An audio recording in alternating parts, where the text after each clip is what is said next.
Well, hey folks, it's your old pal King Waspinator.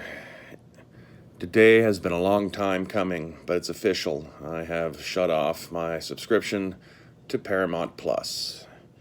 The last two seasons of Discovery, I was only able to get a few episodes in before just losing interest and not finishing either of those seasons. The first season of Picard, it was what really just like broke me off of even trying to find some way to salvage or justify, find some way to learn to like any of these new Star Treks that CBS and now Paramount has been making. I will say that Star Trek Prodigy is a perfectly serviceable kids show. As much as I really dislike the elevation of Alex Kurtzman into the film and television industry, I will say he can make a good TV show for 8-year-old boys.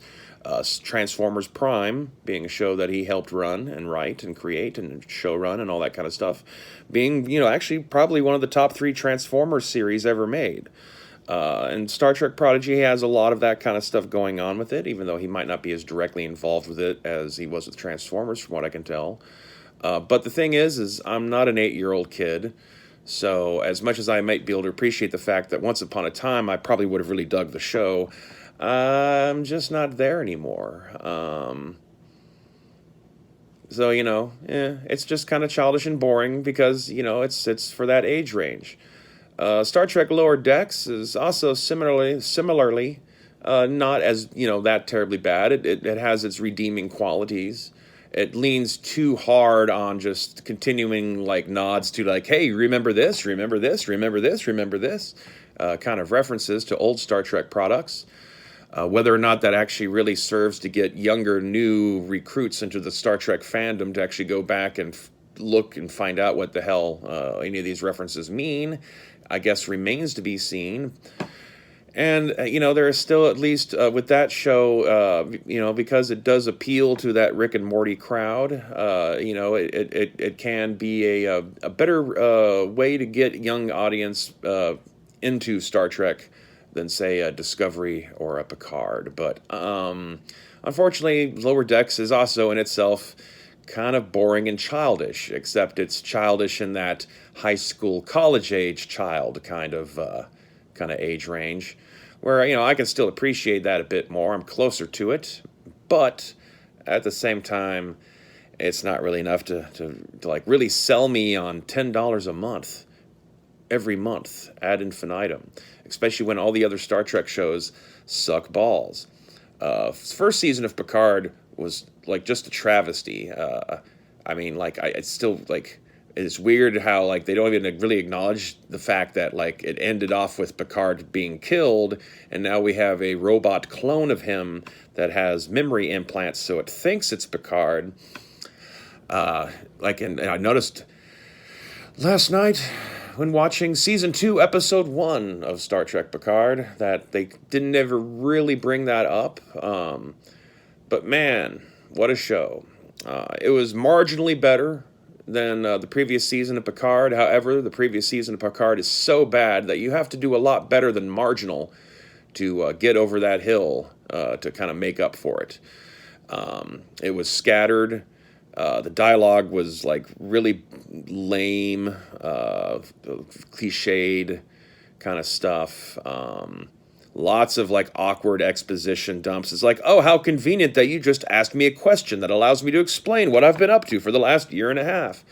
It has a lot of soft reboot qualities in that, like, it's kind of like there's a time gap between the events of this season and the events of that, where the last season ended.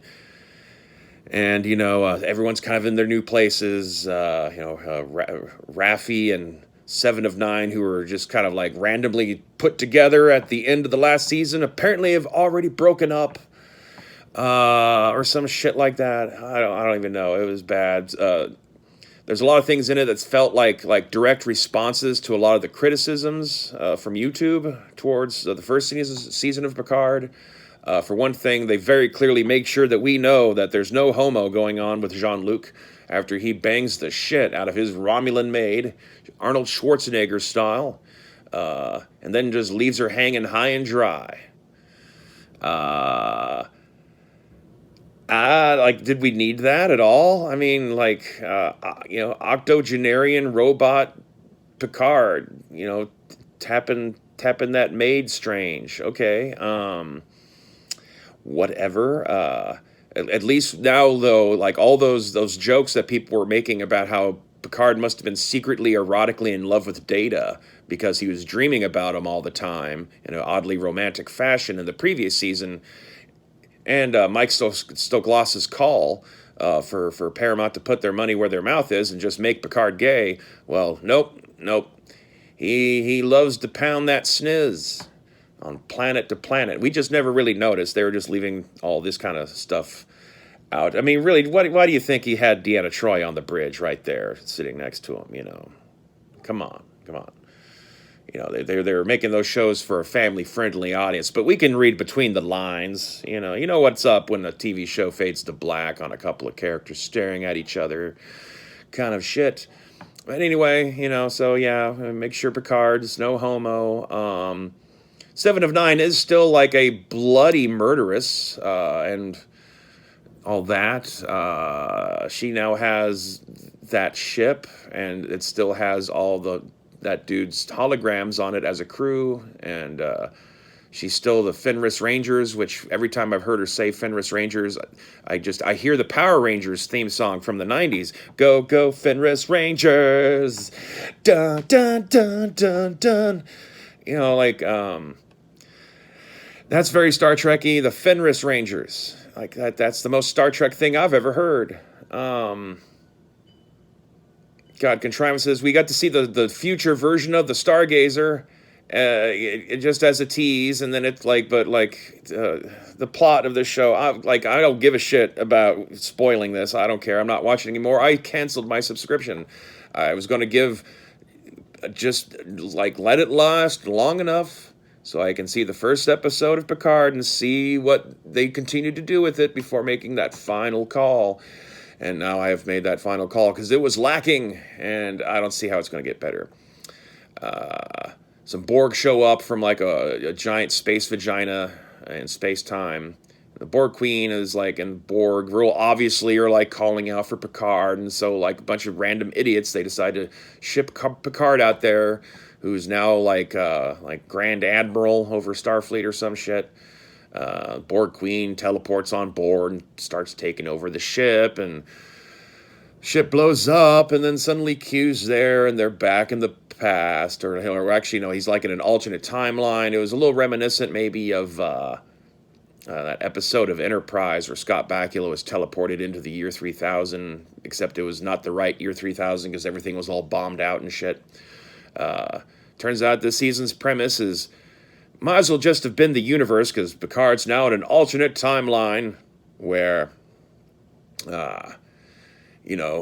humans are a fascist intergalactic race and all that kind of stuff. Like I said, they might as well just made it universes. We've already had an alternate universe where humans were the bad guys and we're hyper-militaristic and all that. The crux, though, is that apparently we're gonna start bringing in some time travel, some active time travel, not just like being forced on it. Like we're choosing to time travel to fix the past, kind of a plot where I guess Picard's gonna have to go round up his crew in their alternate lives and convince them to join him, and then travel back to the year 2024 to stop the rise of fascism. Now, I wonder what it was that the writers thought was going to happen in the year 2024 that would lead to a horrible human future of militaristic interstellar galactic fascism.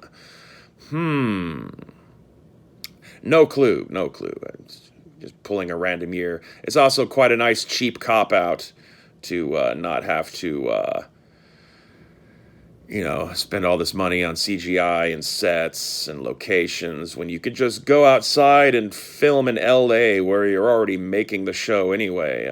It's a nice cheap dodge. You don't have to come up with fancy costumes for your extras to wear or weird kind of makeups to make sure that some of them look like they're Bajoran. I feel like the show, I think the scene that really encapsulates everything that really was wrong with the show is there's a scene on the planet of Delta, where the android girl, Data's quote unquote daughter from the first season, is hanging out. Now, it doesn't even tell you you're on Delta at first. It does finally get mentioned, and then you're like, oh, so that's why that bald dude was hitting on what's her name from the newsroom. And then it just kind of whisks by. Now, if you're a real Star Trek nerd, the mention that the fact that they're on Delta makes, the fact that the dude was kind of like all hitting on the girl makes sense because they're Deltans. However, like, who knows anything about Deltans? People who are into the role-playing game of Star Trek, perhaps. People who paid real close attention to the original motion picture from what was that, 1979 when it came out, 1978, somewhere around there. Star Trek, the motion picture with V'ger and shit.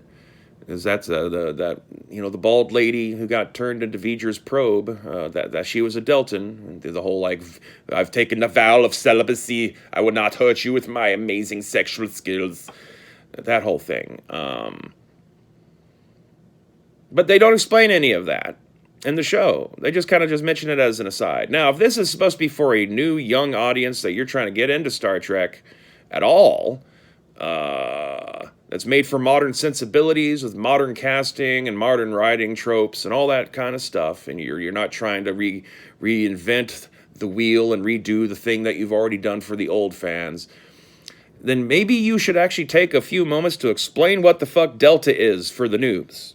Hell, you might have to explain Delta for people who've watched all of TNG and Voyager and Deep Space Nine back in the day of the 90s, because they've never really outright explained any of that shit, even in Star Trek the Motion Picture.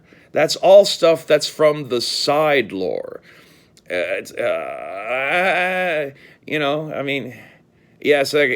just an Easter egg.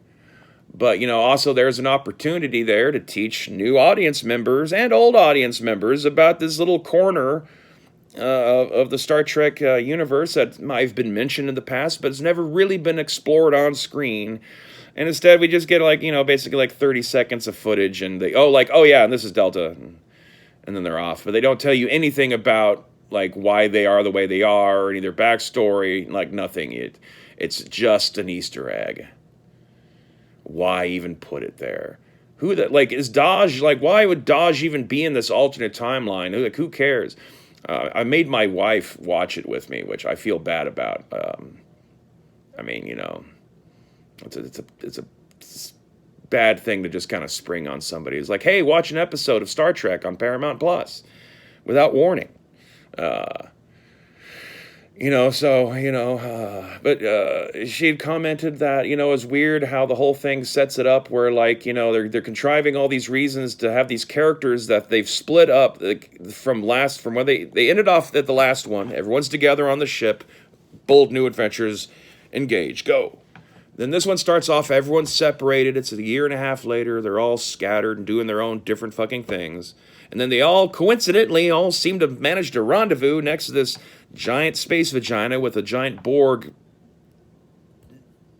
web coming out of it. It's not a cube or a sphere. I'm not sure what geometrical state, like a Star of David made out of Borg tubes or something. Emerges out of the time hole, and just coincidentally, everyone just happens to show up.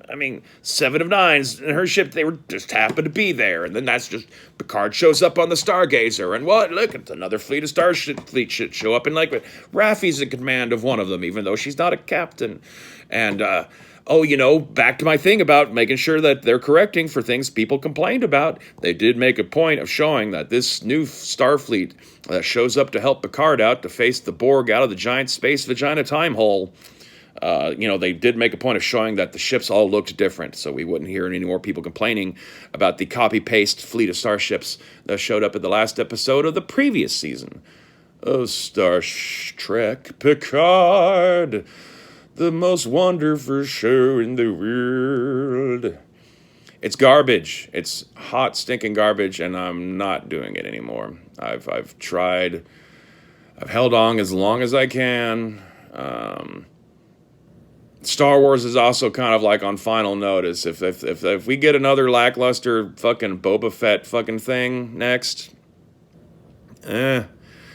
I mean, Marvel as it is too. Like Disney Plus is like kind of like on the chopping block because like they're not putting out any Marvel content that I'm even remotely interested in. I've never cared about Moon Knight. I don't really want to see a schizophrenic Batman ripoff. Don't want to see Miss Marvel. I don't think the next thing that they're making that I really want to see is like She-Hulk. And who knows when the fuck that's coming out? I mean,